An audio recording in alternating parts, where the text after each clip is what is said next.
Welcome back to the Mind Body Project. Thanks for taking a little time to join me today. Today I'm going to say a word, and I'm going to probably use that word a lot. That is kind of a bad word to say. A lot of times we don't want to hear this word. We might say it in our heads a lot, but we never want someone else to say it to us. We don't want to hear somebody say it about us. But it's a word that is universal to most everybody, especially at this day and time, and where we're at with the way marketing is, and all these different things that we hear. That we say this word a lot to ourselves, and so I'm going to say this word that we don't want to say, and it's kind of a bad word, but we're just going to talk about it today, and we're going to face it and dissect it. We're going to talk about how to change it. So stop being fat. I mean, stop being fat. And we go, oh, wait, what? How many times have you probably said that to yourself? Stop being fat. Why are you fat? And then you think, am I fat? What if somebody said, we say that to ourselves, and talking about fat is a relative term. Fat is used for all sorts of people, all walks of life, all shapes and sizes. Fat is relative to the person. One person may consider fat being 50 pounds overweight. One person may consider fat being 5 pounds overweight. So, and sometimes we can be real judgy when it comes to fat. When somebody says maybe they're a 5 pound overweight, and maybe we're a 50 pound overweight, and we go, oh yeah, I wish I could be your fat. But we have to respect other people's definition of their own fat. And if it was stop being fat, if it was that easy, if it was just that easy to say, stop being fat, and you could stop it. And again, it doesn't matter where you're at, what you need to lose. Fat is fat. And we don't always call it out and say, stop being fat. There's a lot that goes into fat, and we're going to dig into that a little bit. We're going to talk about how do you stop being fat? Because we tell ourselves, we look in the mirror, we get on the scale, we go, I don't want to be fat anymore. Well, that's great. But how do we do that? How do we stop being fat? Because what happens? A lot of times, if we want to lose weight, we lose weight. What happens after a little, bit of time goes by? We gain that weight back. Oh, I'm fat again. I want to lose that weight again. I lose it. Oh, I'm fat again. It's a cycle. It's a cycle over and over and over. And so today we're going to talk about how to stop being fat and not do it again. We have paused being fat. I wouldn't say necessarily we always stop being fat. We pause it. We've lost weight. It's on pause. And then the holidays roll around again. We take on a few more pounds. And I'll get that off after the first of the year. The first of the year rolls around. I hit it.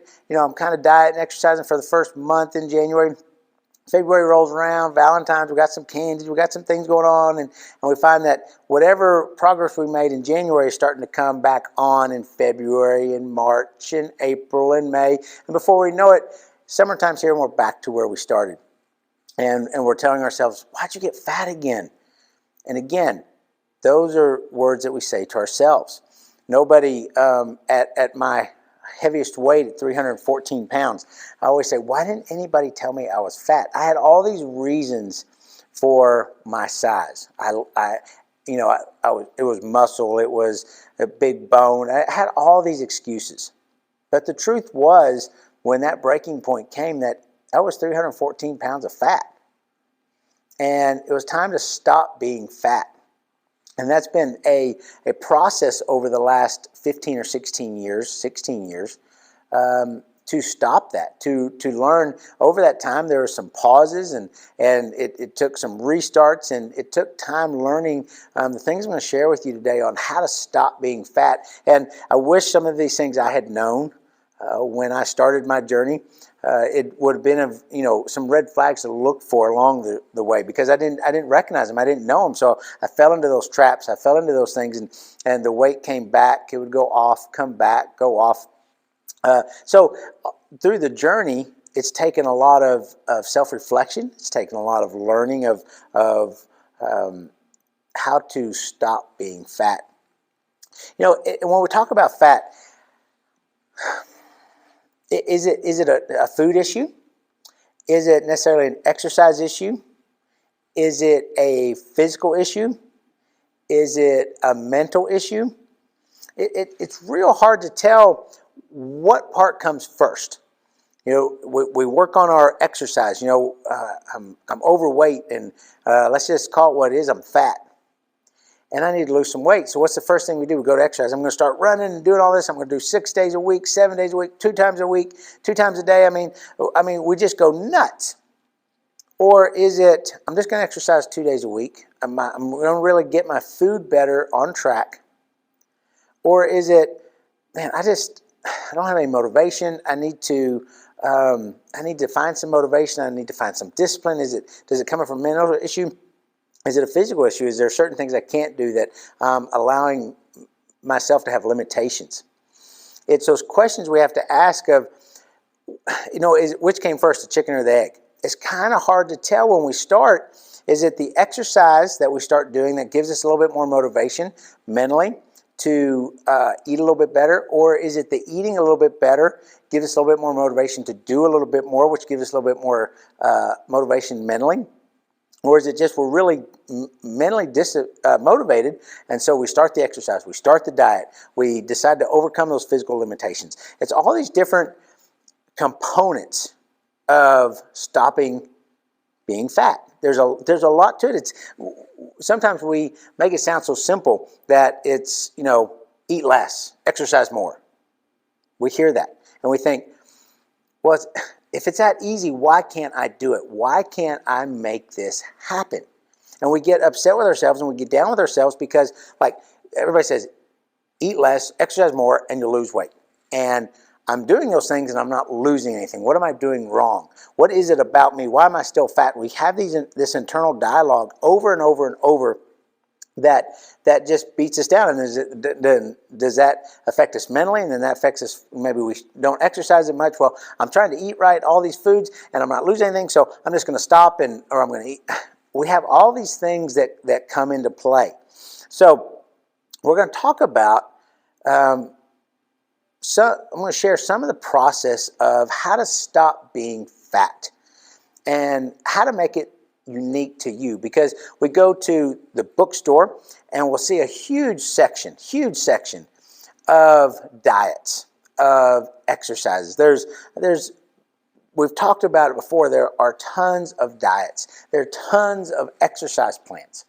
They're all over the place. We can Google diet. We can Google exercise. We can Google all the different diet plans. We'll get a million different hits on that. They'll give us all these things we can look through. If we want to spend time, we go through pages and pages and pages of the search engine to see what is out there. But it breaks down, and it's finding what is unique to you. And the process I'm going to share with you will work.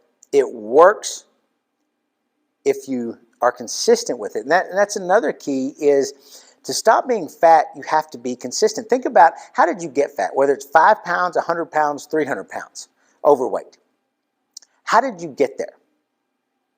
Probably if you look back, you probably look at it, you consistently didn't exercise. You consistently made the wrong food choices. You consistently bought bigger clothes when they didn't fit. You did these things consistently, but then the day comes that you try on a pair of clothes, you look in the mirror, and you tell yourself, I'm fat.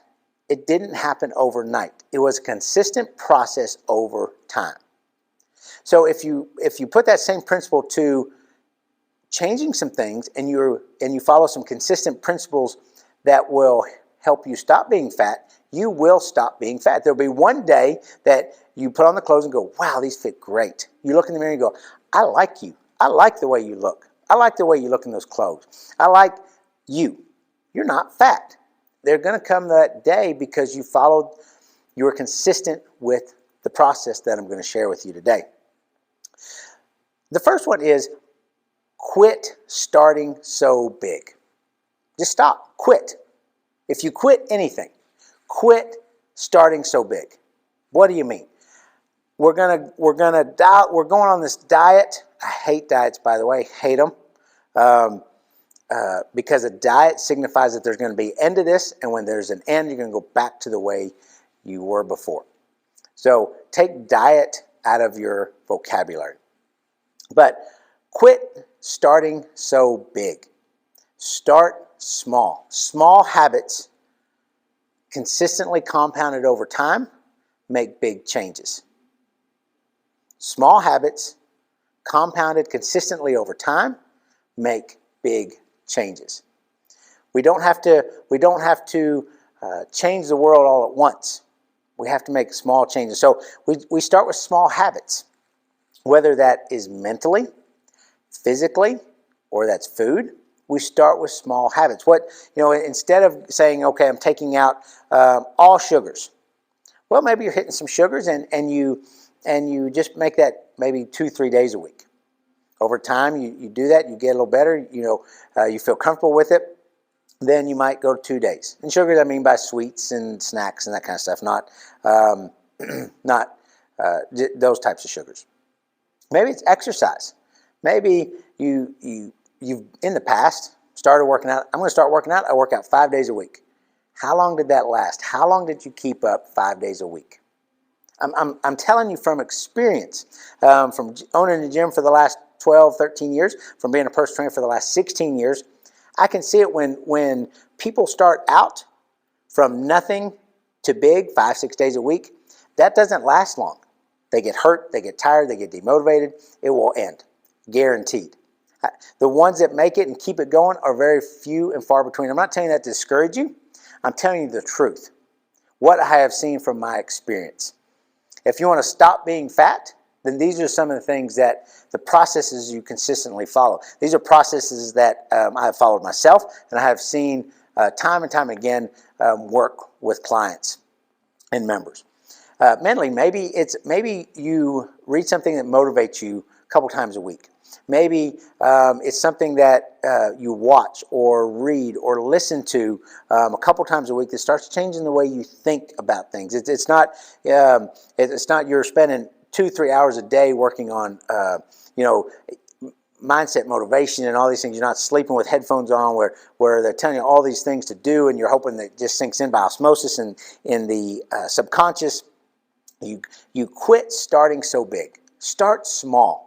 Because those small habits, and it has to start small to create the habit. Maybe it's just going to the gym 1 day a week. How great would that be in a month or 2 months? You're still going to the gym at least 1 day a week. And you go, you know what? I think I can add another day. Because I'm pretty used to going a day. I really enjoy it. It makes me feel good. You add another day. You might do that for another 2-3 months. You've added a third day. And before you know it, over time, you're going 4 or 5 times a week. And man, you got to get there because it doesn't have anything to do with weight loss or anything like that. It just makes you feel better. Just makes you feel better. So you want to start with small habits, whether it's mentally, physically, or nutrition. You start small. Get those small habits down. Become successful at the small habits. And when that compounds, you're going to be successful at the big habits. And the next one is be patient and create a lifestyle. That's why I'm going back to the diet. I hate the word diet because a diet will signify an end. But when you're making those small habits and you're patient with them, you can see that you're going to start putting that into your lifestyle. I always say if it doesn't work for your lifestyle, it's not going to work. It's not going to last. I promise it's not going to work if it doesn't fit your lifestyle. You may have business meetings 5 days a week. And if you say, well, I'm just not going to eat the business meetings. And they're lunch meetings. Is that going to work? No. But what if you fit that into your lifestyle? Instead of having the steak and baked potatoes and all the butter, or you have this big, creamy, saucy pasta thing, you start having a salad. You start having some baked fish. You start making those small habits. You're still going out to dinners, to lunch, business lunches, that's fitting within your lifestyle, but you're starting to make better choices or small habits. So you have to start creating a new lifestyle. You start making those lives, and that's why I say start with small habits, because small habits you can implement into your lifestyle and make those changes. There's all kinds of small habits that are part of my life now and lifestyle that were not that way 15, 16 years ago. It just wasn't part of it. I wouldn't think about, doing cardiovascular exercise every day. I didn't do that. But now it's increasingly over time, it's 5 or 6 days a week now. Is that because I started out that way? No. It took years to get there of doing 1 or 2. I didn't like cardio. It's not a big fan of it now, but I know it helps me. It helps me with mental clarity. It helps me just feel better. It just helps my day better. So it's more about how does it make me feel more than what it's going to do to lose weight or anything like that. It just makes me feel better. But now it's part of my lifestyle. If I don't do it, I'm like, I missed something today. And if I missed it, I'd be like, I would think about it all day and have guilt all day about it because I didn't do it because it was part of my lifestyle. It's because it was a habit. It's kind of like if you go out of the house without brushing your teeth, you go, oh my gosh, I didn't brush my teeth. Same thing with myself and working out, and whether it's cardio, strength. I have to get those in the morning just because it is part of my lifestyle now. And it wasn't always that way. I had to start out small and work my way up to what it is today. So you have to be patient with the process. You didn't get fat overnight. You're not going to get unfat overnight. The same, just like I said, the consistent process that you did got you fat. Now you're changing that lifestyle, and you're going to have the same consistent process with a different lifestyle. It's going to have a result, produce different results, which is what you're going for. Then when it comes to be patient, be lifestyle, the next thing is find what works for you. Like I said, you can have the Barnes & Noble's whole section of diet and exercise. And they have all these testimonies, all these pictures before and afters. I mean, they're just doing wonders. But it may not work for you. And what do I mean by that? You may not have the lifestyle that those before and after pictures have. You may not have the lifestyle that is really who that diet, who that exercise routine is geared towards. It has to be what works for you, because remember, you're creating a new lifestyle. A lifestyle means that you do it every day. It's part of your daily routine. It's part of your habits. It's a lifestyle. So it has to fit within your lifestyle. Your food has to fit in within your lifestyle. Your exercise has to fit in with your lifestyle. If you're not a morning exerciser, you have to be at work early, and you try to get up early to go exercise, you just can't, and you think, oh, I'm such a failure. No, it doesn't fit your lifestyle. But what if you change that to after work, and all of a sudden you start finding out, man, I have more energy, I'm just more focused, I'm more dialed in, I have time. It starts to work for your lifestyle. When some book said, 5 a.m. fasted cardio is the best thing ever. And so you think, that's what I got to do. But you find out, I can do that cardio at night. I feel better, and I'm seeing results. It's what works for me. Whenever you read those books and things online, it's what works for some of the people. It doesn't work for all the people. What works for your friend is not going to work for you. What works for a family member is not going to work for you. What works for you is not going to work for them. So have to think about what works for you. When it comes to movement, it may be what works for you. It may be that you park at the last aisle at a grocery store. You park the furthest parking spot away you can when you're shopping. You have all these different ways that you can add movement in. You can add some exercise, but it has to work for you, for your lifestyle. Same thing with the mental aspect. What works for you? I can tell you what worked for me, but that may not work for you. For me, one of the reasons I started putting the podcast on YouTube is because, for me, I like to watch the podcast. I like to see the person speaking. I like to see the guests they're interviewing. I just like to see it. I like to see their mannerisms. I like to see their facial expressions. It just, I can retain the information better when I see that. I'm still listening to it, but I may be working out, but I'll have my phone up. I have a magnet on it, so I can still kind of glance over and look at. If they're talking about something kind of really catches my ear, I'll look over to see what their mannerisms, what they're talking about, how their body language is. So that's what works for me. You may be like, man, I have to listen to music when I'm working out or walking. I can't listen to a guy talking. So yours may be working best when you're in the car, when you're traveling back and forth to work. It may be when you're at lunch break, you listen or read. There was a lot of years I used to read this little magazine called Guidepost. Just had great stories about faith in it and different stories like that, and I just really enjoyed reading it. And I'd read it then when I worked in the factory. I'd read it on break times or at lunch, and that's kind of what encouraged me. And then I'd listen to books on tape while I was working, all these different things. But you have to do what works for you. What fits in, again, going back to lifestyle, what fits your lifestyle? And when it fits that and what it works for you and you're making those small habits, you can have lasting success and you can have those constant changes, and you be consistent with those small habits that fit in your lifestyle that are small habits. And the next one is stop trying to do it all. Don't do fasted cardio and intermittent fasting, and we're going to do a keto diet, and we're going to run 5 miles a day, and we're going to do resistance training where we're doing progressive loading and unloading and all these different things. Don't try to do it all. Yeah, sure, when you're starting out, try some things, see what works, see what you like, what you don't like. Take some things from some different exercise principles, whether it's cardiovascular, whether it's strength training, some different nutrition principles. And when I say diet, if I ever refer to diet, it's always referring to your diet, which is your daily intake. It's your natural intake. I don't refer to it as to lose weight. It's your daily diet. It's what fits your lifestyle. So pick some of those that you may have tried, some of those different fad diets over there, and say, I kind of like that about that one. I kind of like that one about that one. And start putting together to make your own. So don't bounce around. So that's what I mean when I say stop trying them all. Don't bounce around. Pick one. Try it out for a little while. If you like it, great. If it fits within your lifestyle, great. If it doesn't, it's out of there. But remember, too, you're going to have to start changing your lifestyle, because your past lifestyle is what got you in a position of saying to yourself, stop being fat. So you might have to create a little bit of a new lifestyle. And that new lifestyle, it's going to only be effective when you do those small habits in all those different areas. And the last thing is decide you want a different life. Quit trying to create a different life. If you listened to my podcast last week, it was about the 3 mistakes that we make when we're trying to make change. And one of those is that we use I try.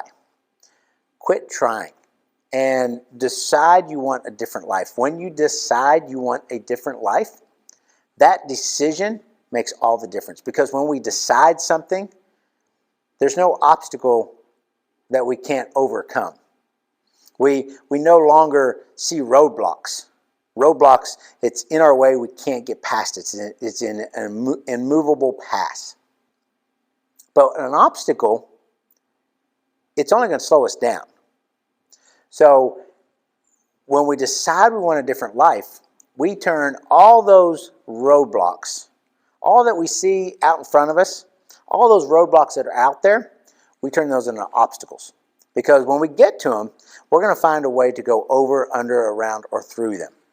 Because we decided that goal, that life that we want, is different, and it's at the end of our journey, it's on our journey, that's what we want. And we can see it right over the obstacle. Before the roadblock, it was covering it, so we couldn't see it. But we decided that that's what we want. So when we see that, we're going to overcome that obstacle to get what we want, because we decided that is what I want. We decided that I'm going to quit starting so big. We decided that we're going to make small habits. We decided that we're going to be patient, that we're going to create a lifestyle. We've decided that we're going to do what works for us, not for our friends or family, what works for us. We decided that we're going to stop trying to do it all. When you decide in all those areas, your life begins to change. Because you've decided you want a different life. You want to stop being fat. The dirtiest word there is fat. And we say that to ourselves. I'm not saying that to offend anybody, but that's what we say to ourselves. And it's the dirtiest word we say to ourselves. And if we say that to ourselves and we want to change that, then we have to decide that we no longer want to be that way. So what will we do when we make that decision to change our life? And when we decide that, our roadblocks start to turn into obstacles that we can get over, under, around, and through. So I encourage you to follow this process and see how you can stop being fat by putting all these processes into consistent compounding effects. There's going to be one day you're going to get up and go, you're going to look in the mirror and go, I like you. More than that, more than I like you, I love you. And that can be the hardest word to say to ourselves is, I love you. So thank you for taking a little time to stop by and join me today. I'd love to connect with you. If you have questions about any of the things I covered today in previous podcasts, whatever, I'd love to connect with you. You can connect with me on a daily basis. You can go to my website, aarondegler.com. You can connect with me there. I have a texting community that I send out text to every day, a weekly email. That's just a great story, something I've encountered during the week. It's a personal story, and I share a lesson that I've learned from it. That I share that every week.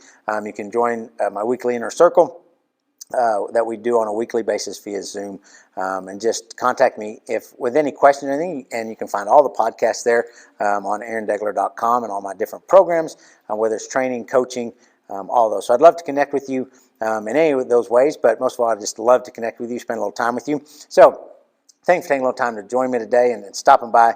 And as I tell my wife Kim every night before I go to bed, it's bottom of the ninth, double A, out.